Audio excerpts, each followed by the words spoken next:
Hello students, अत्री knowledge channel में आपका स्वागत है। स्टूडेंट्स, आज की वीडियो में हम प्रकाश के परावर्तन से संबंधित कुछ संख्यात्मक प्रश्न यानी न्यूमेरिकल्स पर चर्चा करेंगे। आप जान चुके हैं कि प्रकाश का परावर्तन क्या होता है। प्रकाश की किरण जब किसी चिकने और चमकदार तल से टकराती है तो उसी माध्यम में वापस लौट जाती है। प्रकाश की किरण जिस चिकने और चमकदार तल से टकराती है उसे परावर्तक तल कहते हैं, और प्रकाश की जो किरण किसी परावर्तक तल पर टकराती है उसे आपतित किरण कहते हैं। आपतित किरण परावर्तक तल के जिस बिंदु पर टकराती है उसे हम आपतन बिंदु कहते हैं, और ये किरण टकराकर जब उसी माध्यम में वापस लौटती है तो इसे लौटने वाली किरण को परावर्तित किरण कहते हैं। आपतन बिंदु से डाले गए लंब को अभिलंब कहते हैं। आपने ये भी जाना था कि आपतित किरण और अभिलंब के बीच में जो कोण बनता है उसे हम आपतन कोण कहते हैं। इसी प्रकार से परावर्तित किरण और अभिलंब के बीच में जो कोण बनता है उसे हम परावर्तन कोण कहते हैं। और परावर्तन के नियमों में आपने जाना था कि प्रकाश के परावर्तन की जो घटना है दो नियमों पर आधारित है। आपतित किरण, परावर्तित किरण, अभिलंब पर आपतन बिंदु तीनों एक ही तल में स्थित होते हैं। और दूसरा महत्वपूर्ण नियम है कि आपतन कोण का मान सदैव परावर्तन कोण के बराबर होता है। तो चलिए स्टूडेंट्स, आज इसी पर कुछ हम समस्याएं देखेंगे, कुछ प्रॉब्लम्स देखेंगे।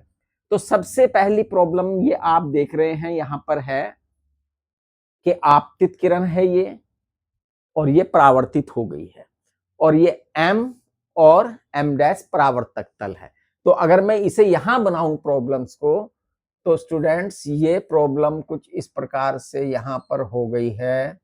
ये नाम बदल गए हैं, ये हो गया है a, ये हो गया है b, और ये हो गया 55.5 degree, and this one is question. बहुत सिंपल प्रश्न है। तो आप देख रहे हैं कि इसमें ये पूछने का मतलब ये है कि इसने एंगल आर पूछा है। Angle are equal to question mark. दिया क्या हुआ है, अगर हम देखें ये आपतित किरण है, ये किरण आई है और ये परे चलेगी, तो आपतित किरण और अभिलंब के बीच का कोण दे रखा है, यानी कोण आई इजकल टू दे रखा है इन्होंने 55.5 degree and angle are equal to question. अब हमने क्या कोई ऐसा रूल पढ़ा है जो हमें एंगल आई और एंगल आर के बीच में जो संबंध है उसे बता दें? तो आप कहेंगे जी, प्रकाश के परावर्तन का जो द्वितीय नियम है वो कहता है प्रकाश के परावर्तन के नियम से, परावर्तन के नियम से क्या है, angle I is equal to angle r, या हम लिख सकते हैं angle are equal to angle i, एक ही बात है। एंगल आर की वैल्यू कितनी है यू डोंट नो, ये तो हमें निकालनी है, तो ये तो हमने लिखी ज्यों के त्यों। और एंगल आई की वैल्यू कितनी है 55.5 डिग्री। तो एंगल आर की वैल्यू 55.5 डिग्री आपको यहां पर निकलकर आई है। कैसे आई है, हमें पता है प्रकाश के परावर्तन के नियम से आपतन कोण परावर्तन कोण के बराबर होता है, तो सीधा सीधा है, जितना ये है उतना ही ये होगा। लेकिन हमें लिखेंगे कैसे, इसे लिख के कैसे सोल्व करेंगे, तो वो सॉल्यूशन मैंने आपको दिया है।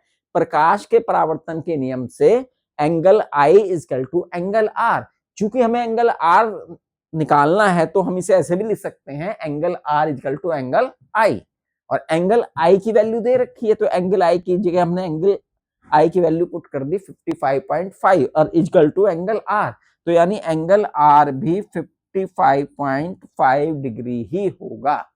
इसे इस प्रकार से सोल्व करके दिखाएंगे। वैसे प्रॉब्लम सिंपल थी, इज दैट क्लियर?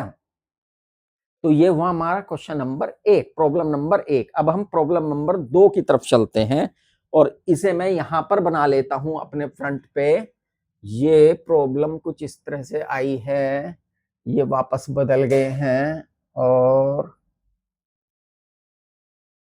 ये यहां पर, हाँ जी, ये ए और ये हो गई आपतित किरण। अब आपतित किरण ये है और परावर्तित किरण ये है बी, और इसने दिया है 166 डिग्री ये मिला के। और इसने पूछा क्या है इसमें, angle I is equal to question.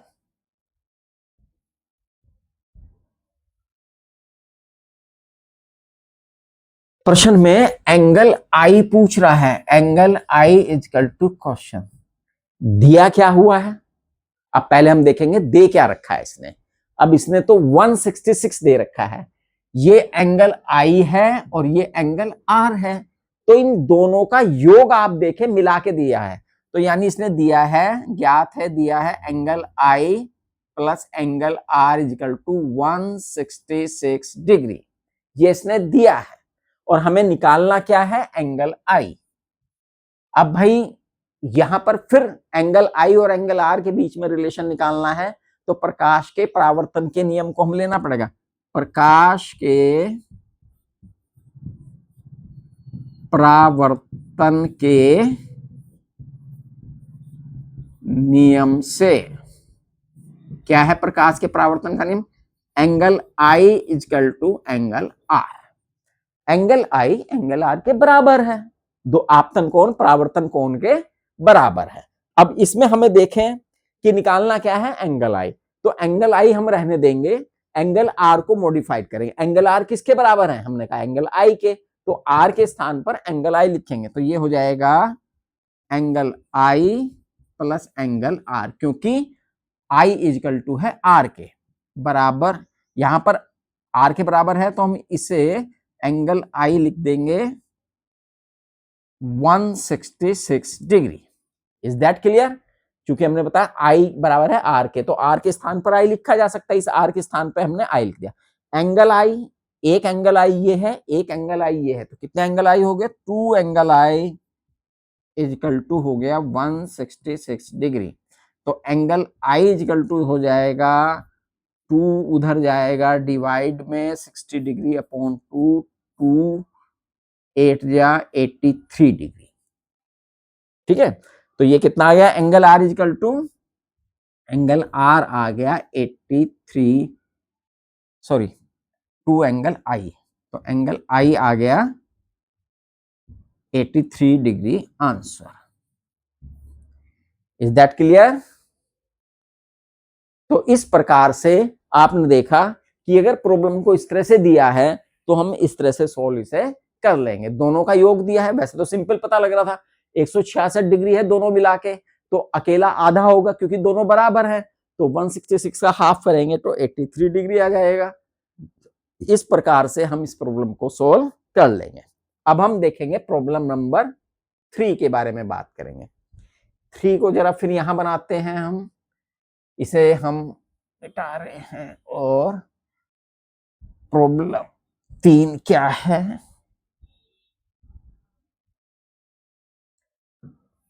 ये बदल गई हैं चीजें, हाँ। प्रॉब्लम नंबर 3, ये एंगल यही है और ये पूरा कर देते हैं भाई से, ये एंगल आई है और ये 35 डिग्री है, और angle I is equal to question, यहां पर angle I is equal to question, ठीक है। और angle B O M dash दे दिया है 35 डिग्री। Is that clear? तो पहले मैं इसे सीधा सीधा समझा देता हूं कि मसला क्या है भाई, और फिर हम इसे सोल्व करके भी दिखाएंगे कि ये सोल्व ऐसे होगा। तो आप देखिए, ये 35 डिग्री है, तो क्या एंगल आई 35 होगा? नहीं। क्यों? क्योंकि एंगल आई एंगल आर के बराबर है, और एंगल आर तो ये रहा, तो अगर इसका मान जितना होगा उतना ही एंगल आई का मान होगा, ना कि इसके बराबर एंगल आई का मान होगा। Is that clear? तो अब आई आर का मान कितना है, तो अब हम ये देखेंगे, आप जानते हैं कि LOM डैश यानी ये पूरा का पूरा कितना है 90 डिग्री है। कितना है 99 डिग्री है।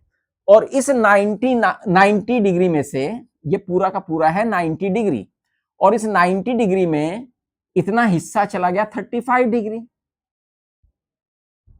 तो शेष बचा ये, और ये है एंगल R, और जो शेष बचा है वही एंगल I के बराबर होगा। तो 90 में से 35 आप सब्सट्रैक्ट कर लेंगे तो कितना जाएगा 55 डिग्री। तो 55 डिग्री आ गया, तो एंगल I भी कितना हो जाएगा 55 डिग्री हो जाएगा। Is that clear? अब इसे सोल्व कैसे करेंगे? तो एंगल BOM दे रखा है भैया, M डैश दे रखा है 35 डिग्री। तो यू नो हम जानते हैं क्या जानते हैं कि भाई एंगल LOM डैश जो है वो किस डिग्री के है 90 डिग्री के है, क्योंकि L जो है LO अभिलंब है इसके ऊपर। ठीक है, अब ये एंगल LOM डैश जो है ये दो एंगल के मिलने से बना है, एक एंगल ये और एक एंगल ये। तो LOM किस किस से मिलके बना है, या हम आप इसे लिख सकते हैं क्योंकि LOB plus angle BOM dash, इन दो एंगल से मिलके बना है। ये एंगल इस एंगल और इस एंगल से मिलके बना है। ये एंगल है LOB और ये एंगल है BOM डैश। LOB जो एंगल है ये, इसे हम एंगल R भी कहते हैं। एंगल R इजकल टू, और BOM डैश कितना दिया है 35 degree equal to 90 degree. Is that clear?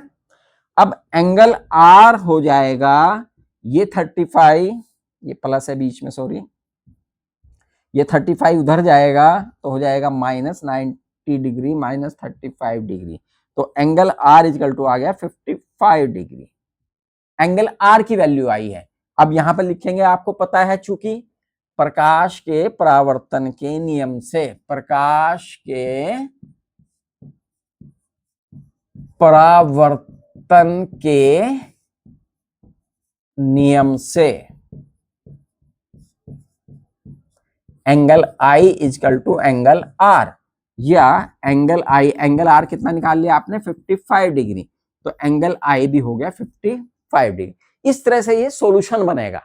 लेकिन वैसे तो सीधा सीधा मौखिक है कि भाई ये 35 दिया है, ये पूरा का पूरा 90 है, तो ये आ गया हमारा 55। अगर ये 55 आ गया तो ये भी 55 होगा, तो हम इसे 55 कह देंगे। लेकिन अगर सोल्व करके दिखाना होगा तो हमें इस तरह से दिखाया जाएगा। तो ये हमारी प्रॉब्लम नंबर 3 भी सोल्व हुई है। अब हम चलेंगे प्रॉब्लम नंबर 4 पर, जो कि कुछ अलग दिखाई हमें दे रही है। तो प्रॉब्लम 4 को हम देखते हैं, क्या है भाई ये।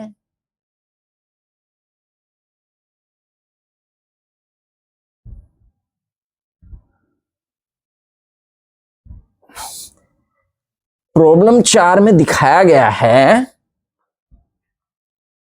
प्रॉब्लम 4 यहां बना देते हैं हम थोड़ा सा।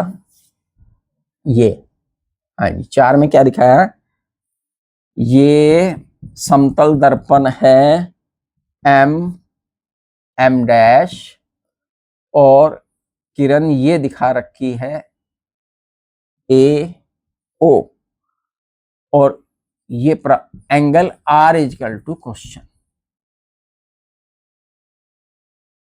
सबसे पहले तो हम देखेंगे कि एंगल R हम तभी बता सकते हैं जब हमें एंगल I पता हो। और एंगल I क्या है, एंगल I है, एंगल I क्या होता है, एंगल I होता है बच्चों, इस प्रॉब्लम को अगर मैं हटा दूं तो एंगल I होता है आपतित किरण और अभिलंब के बीच बना कोण। अब ये अभिलंब है, और ये देखें, अगर हम चित्र में देखें तो भैया ये कौन एंगल I है। अब इस चित्र में जो हमें प्रॉब्लम में दिया है, इसमें ये घूम के ये बिल्कुल किरण यहां आ गई है। अब यानी ये पूरी की पूरी अभिलंब के ऊपर पड़ी है, तो कितने डिग्री का कोण हुआ, जरा सोचिए कि आपतन कोण कितने डिग्री का हुआ।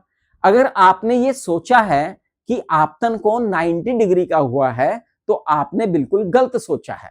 क्यों? क्योंकि आपतन कोण होता है आपतित किरण और अभिलंब के बीच का कोण। अभिलंब 90 डिग्री पे है, लेकिन ये किरण अगर अभिलंब पे आ जाएगी, दोनों एक दूसरे के ऊपर आ जाएंगे, जैसे घड़ी की सुई एक के ऊपर एक आ जाती है 12 बजने पर, तो उनके बीच में 0 डिग्री का एंगल हो जाता है। तो यही कंडीशन यहां पर बनेगी। एंगल आई इजकल टू कितना है? 0 डिग्री। और प्रकाश के परावर्तन के नियम से, प्रकाश के परावर्तन के नियम से angle I is equal to angle r, या हम कहेंगे angle are equal to angle i. ठीक है, एंगल क्या पूछा था इसमें? आर पूछा है, तो आर ही हमने इधर रख लिया, तो angle are equal to angle आया है 0 डिग्री, तो ये भी होगा 0 डिग्री। और आप देख रहे हैं इसने दिखाया भी है, अगर आपतित किरण ये है तो परावर्तित किरण भी यही है। यानी कि अगर कोई किरण दर्पण पर, आपतित किरण दर्पण पर अभिलंबवत आपतित होती है। अब अभिलंबवत शब्द के झांसे में मत आइएगा। अभिलंबवत आपतित होने का तात्पर्य यह है कि वह बिल्कुल अभिलंब के ऊपर है। दर्पण से 90 डिग्री का तो कोण है उस पे, लेकिन आपतन कोण 90 डिग्री नहीं है, क्योंकि आपतन कोण होता है आपतित किरण और अभिलंब के बीच बना कोण, और वो कोण है 0 डिग्री। इसलिए एंगल आई 0 डिग्री है तो परावर्तन कोण भी 0 डिग्री होगा। अगर आपतित किरण अभिलंबित है तो परावर्तित किरण भी अभिलंबित होते हुए ही जाएगी, दोनों के दोनों कोण 0 डिग्री रहेंगे। ये इंपॉर्टेंट प्रॉब्लम है, इसे ध्यान में रखिएगा। इसमें यह भी पूछा जा सकता है, यदि कोई किरण दर्पण पर अभिलंबित आपतित होती है तो बताइए उसके परावर्तित किरण का मार्ग बताइए। अगर अभिलंबित आपतित हो रही है, आपतन कोण 0 डिग्री है, तो परावर्तन भी 0 डिग्री होगा। आपसे प्रॉब्लम ये भी पूछ सकते हैं कोई कि एक किरण जो है 35 डिग्री का आपतित कोण बनाते हुए दर्पण पर पड़ती है, तो बताइए परावर्तित किरण, तो इसमें तो सीधा सा है कि आप 35 डिग्री का कोण बनाते हुए इसे परावर्तित दिखा देंगे। लेकिन यहीं पे प्रॉब्लम आ जाएगी, अगर वो परपेंडिकुलर है, अभिलंबित है, तो उसका आपतन कोण 0 डिग्री बैठेगा, तो परावर्तन कोण भी 0 डिग्री बैठेगा। Is that clear? तो ये थी प्रॉब्लम नंबर 4, आपको अच्छी तरह से समझ में आई होगी। अब प्रॉब्लम नंबर 5 की तरफ चलते हैं, जो कि यहीं पर ऊपर दी गई है। इसके लिए अलग चित्र बनाने की जरूरत नहीं है, क्योंकि हमारे पास पर्याप्त जगह है नीचे सॉल्यूशन के लिए। तो देखते हैं क्या है भाई ये प्रॉब्लम।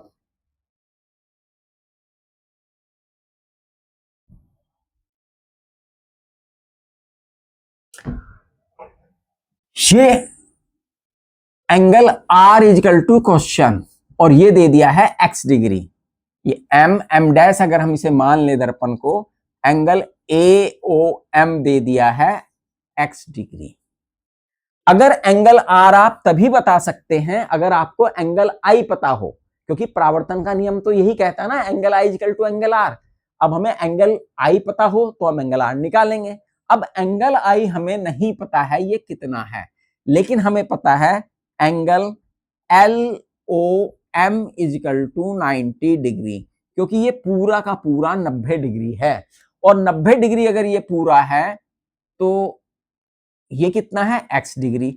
अगर ये x डिग्री है तो कितना बच गया? आप कहेंगे 90 माइनस x, 90 में से x घटा दो।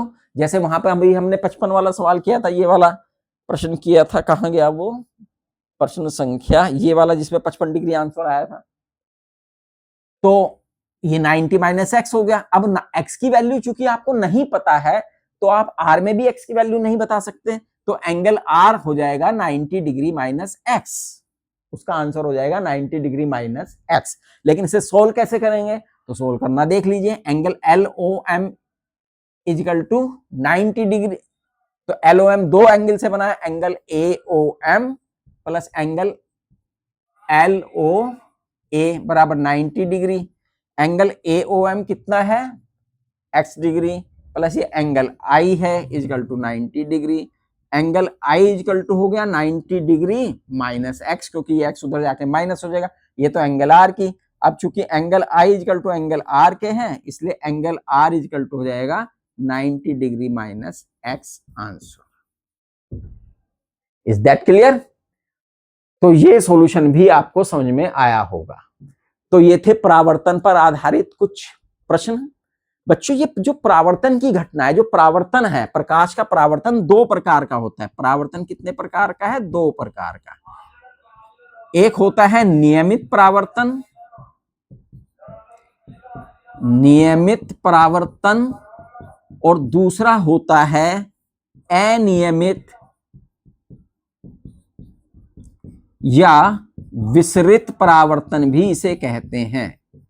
विसरित परावर्तन। प्रकाश के परावर्तन की घटना दो प्रकार की होती है। परावर्तन दो प्रकार का होता है, एक होता है नियमित परावर्तन और एक होता है विसरित परावर्तन। दोनों परावर्तनों में क्या अंतर है, जरा इस बात को हम समझ लें। नियमित परावर्तन, जब प्रकाश किरणों का परावर्तन किसी चिकने और एक समान तल से होता है, तो जितनी भी प्रकाश की किरणें आपतित होंगी वो एक निश्चित दिशा में परावर्तित होंगी। इसे हम कहते हैं नियमित परावर्तन। जितनी भी आपने अभी प्रॉब्लम्स की हैं ये नियमित परावर्तन पर आधारित थी। लेकिन यदि परावर्तक तल एक समान नहीं है, वो खुरदुरी है, तो जो प्रकाश की किरण आपतित होती हैं अलग अलग तलों पर, उनके परावर्तन की दिशाएं भी अलग अलग होती हैं। वह प्रकाश परावर्तित होकर चारों दिशाओं में फैल जाता है। और बच्चों इस विसरित परावर्तन के द्वारा ही, इस अनियमित परावर्तन के द्वारा ही हमें वस्तुएं दिखाई देती हैं, क्योंकि वस्तुओं से टकराकर प्रकाश चारों ओर फैल जाता है, इसलिए हमें अच्छी तरह से दिखाई देती हैं। आपने देखा होगा जो चिकने कागज होते हैं उनपे जो लिखा हुआ होता है, लाइट में पढ़ने में उसे दिक्कत होती है बनिस्पत की कुछ खुरदुरी सतह पर। इसका कारण क्या है? कारण यही है कि नियमित परावर्तन में सारा का सारा प्रकाश हमारी आंखों में उनसे टकराकर एक साथ पड़ता है, जिससे हमारी आंखें चुंधिया जाती है, हमें उस वस्तु को देखने में दिक्कत होती है। जबकि अनियमित परावर्तन में चूंकि प्रकाश चारों ओर फैल गया है, इसलिए हमें कुछ हिस्सा दिखाई देता है। लाइट के जलने पर, ट्यूबलाइट के जलने पर कमरे में एकदम जो रोशनी फैल जाती है, उसका कारण भी नियमित परावर्तन ही है, क्योंकि प्रकाश दीवारों से टकराकर चारों दिशाओं में फैल जाता है और पूरा कमरा लाइट से भर जाता है। आशा है आज की वीडियो में आपको परावर्तन के प्रकार और परावर्तन पर आधारित न्यूमेरिकल्स जो हैं अच्छी तरह से समझ में आए होंगे। आप इसकी प्रैक्टिस कीजिएगा। कोई भी अगर प्रॉब्लम आपको आती है और भी प्रश्नों की प्रैक्टिस कीजिएगा। कोई भी अगर दिक्कत आती है तो आप कमेंट करके पूछेगा, आपका हमेशा से वेलकम है। तो हमारी वीडियो अगर आपको अच्छी लगती है तो इसे लाइक कीजिएगा, शेयर कीजिएगा और चैनल को ज्यादा से ज्यादा सब्सक्राइब कीजिएगा। मिलते हैं नई वीडियो में, जिसमें हम जानेंगे समतल दर्पण के द्वारा प्रकाश का परावर्तन। जब तक के लिए गुड बाय, थैंक यू।